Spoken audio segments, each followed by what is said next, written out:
এই তো সেই শয়তান ছেলে। স্যার ওকে এক্ষুনি গ্রেফতার করুন, ওকে নিয়ে যান থানায়, ইচ্ছা মতো শাস্তি দিবেন। তুমি কে কার বাবা, কিসের বাবা? তুমি আমাকে বাবা বলে ডাকছো কেন? স্যার বুঝতে পারলেন না কেন বাবা বলে ডাকছে? আপনাকে দেখে ওর আত্মা শুকিয়ে গেছে, এখন ভয়ে বাবা বাবা বলছে। ও যে কথায় আছে না, অতি ভক্তি চোরের লক্ষণ, সেটাই আর কি। বাবা আবার বলে বাবা। স্যার আমি কি করেছি আমি তো জানি না, আমার অপরাধটা কি? ও আচ্ছা, তুমি জানোই না তুমি কি করেছো? থাক, তোমাকে আর জানতে হবে না। স্যার তোমাকে এখন থানায় নিয়ে যাবে, আর ইচ্ছা মতো যখন মারবে তখনই বুঝতে পারবে তুমি কি করেছো। চলো থানায় চলো। মানে স্যার আমি তো কিছু করিনি স্যার। তুমি কিছুই করোনি, কিছুই জানো না? হ্যাঁ, তুমি যে সারাদিন মেয়েদের পেছনে পেছনে ঘোরো আর কিডন্যাপ করার পর তাদেরকে প্রপোজ করো, আর এখন বলছো কিছুই জানো না। স্যার নিয়ে যান, ওকে এমন শাস্তি দিবেন যাতে নেক্সট টাইম আমাকে আর হয়রানি না করে, আর আমার পিছে পিছে যাতে না ঘুরে। স্যার তোমার এখন লেখাপড়ার সময়, মেয়েদের পেছনে ঘোরার সময়। এই নিয়ে যাও, থানায় নিয়ে যাও, যাও। কিন্তু স্যার আমি কিছু করিনি স্যার। আমাকে আবার কথা বলে আসিয়া। এখন তুমি টের পাবে কত ধানে কত চাল। আমার সাথে পাঙ্গা না, তাই না?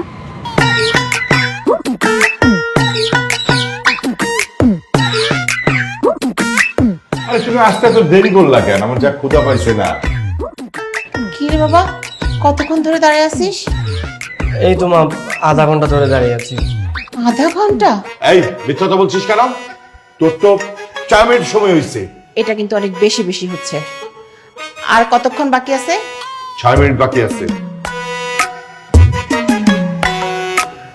তোমার না ক্ষুধা লাগছে? খাওয়া খাও।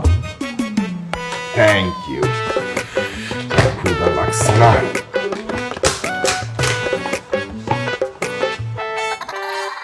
এ হচ্ছে শাক ভাজি আর শুটকি ভর্তা।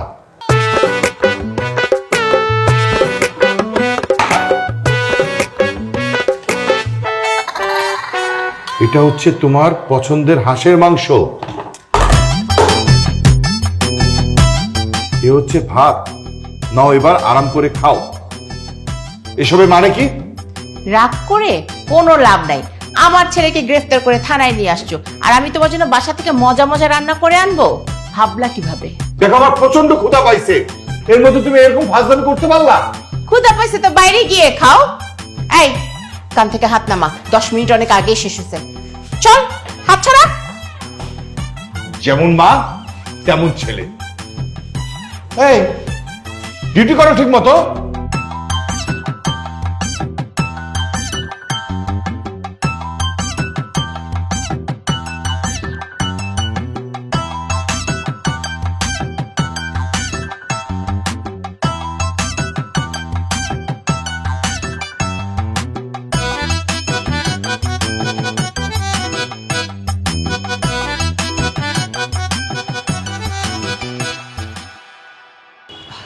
কেমন আছো মাহি? পুলিশের কাছে দেওয়ার পরও তোমার শিক্ষা হয়নি? সত্যিকারের প্রেমিক কখনো ভয় পেয়ে পিছিয়ে যায় না, আর আমি তোমাকে ভালোবাসি। পৃথিবীর কোনো শক্তি তোমাকে আমার থেকে আলাদা করতে পারবে না। ভালোবাসো তাই না? এইবার পুলিশের কাছে দিলে না কঠিন শাস্তি হবে, বেশি বাড়াবাড়ি করবে। বললাম তো, যতদিন বেঁচে আছি আমার ভালোবাসার চাদর তোমার জন্য বিছিয়ে রাখবো। এসব ডায়লগ বাজি বন্ধ করো, এগুলো সবার কাছে রোমান্টিক মনে হলো, আমার কাছে খুব বিরক্ত লাগে। আমি লিখে দিতে পারি, আমার মতো কেউ তোমাকে কখনোই ভালোবাসবে না। আর তুমি চাইলে যাচাই করতে পারো।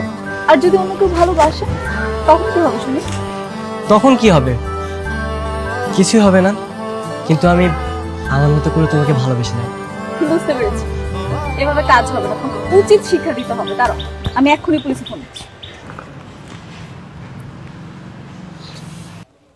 না না না, সব আসামি কোর্টে চালান হয়ে গেছে।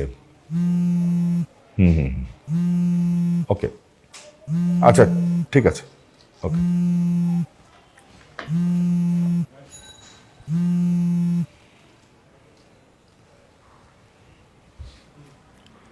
হ্যালো। হ্যালো, আসসালামু আলাইকুম স্যার। জি আমি মাহি বলছি, গতকালকে টিচিং এর মামলার জন্য যে গিয়েছিলাম সে মেয়েটা।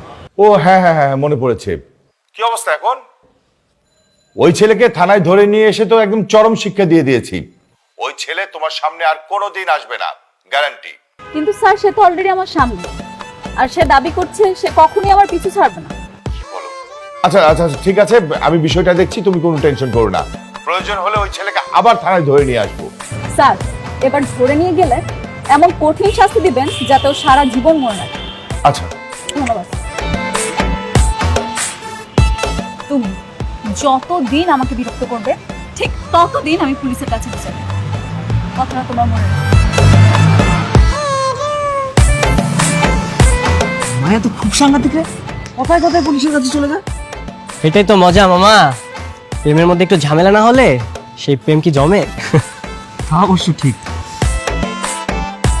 আমি ভাবতেও পারিনি আমার ছেলের নামে মানুষ বারবার এত বিচার দিবে। এতে বিচার দেওয়ার কি হলো? একটা মেয়ে তো একটা ছেলেকে পছন্দ করতেই পারে, বা একটা ছেলে একটা মেয়েকে পছন্দ করতে পারে, সেই জন্য কি পুলিশের কাছে বারবার ফোন দিয়ে বিচার দিবে নাকি? হ্যাঁ, দেবে না? মানুষের যখন ধৈর্যের বাঁধ ভেঙে যায় তখন মানুষ কি করবে? বাবা তুমি তো চাইলে সমস্যাটা সমাধান করতে পারো। তুমি যখন বুঝেই গেছো আমি মেয়েকে পছন্দ করি, তাহলে ওই মেয়ের বাসায় গিয়ে বিয়ের প্রস্তাবটা দিয়ে দাও, তাহলেই তো হয়ে যায়। হ্যাঁ সেটাই তো ভালো হয়, দিয়ে দাও, প্রস্তাব দিয়ে দাও। ঠিক বলেছেন। মেয়ে পক্ষের লোকজন যখন আমাকে জিজ্ঞেস করবে ছেলে কি করেন, তখন আমি কি জবাব দিব? বলবো ছেলে কিছুই করে না, লেখাপড়া কমপ্লিট করেনি, তবে বিয়ের জন্য প্রস্তুত, এটা বলবো? বাবা তুমি কিন্তু আমাকে এখন অপমান করছো। শুন বাবা, তুই যদি ওই মেয়েকে ভালোবেসে থাকোস, ওই মেয়েকেই তুই বিয়ে করবি, আমি আছি তোর সাথে। দাও, আরো লাই দাও, লাই দিয়ে রসদলে পাঠিয়ে দাও, কিন্তু আমিও প্রস্তুত আছি। এরপর যদি তোমার ছেলের নামে কেউ বিচার দেয়, সোজা ওকে ধরে কোর্টে চালান করে দেবো। আমি আছি, আমি তোকে ছাড়িয়ে আনবো। হ্যাঁ মা, তুমি আমার পাশে থাকলে আর কোনো চিন্তা নেই। হ্যাঁ, আমিও আছি, এটা মাথায় রাখিস। দেখবো কে জিতে আর কে হারে, ঠিক আছে? চিন্তা করিস না, সব ঠিক হয়েছে। বাবা না সবসময় এমন করে আমার সাথে। বেশি বেশি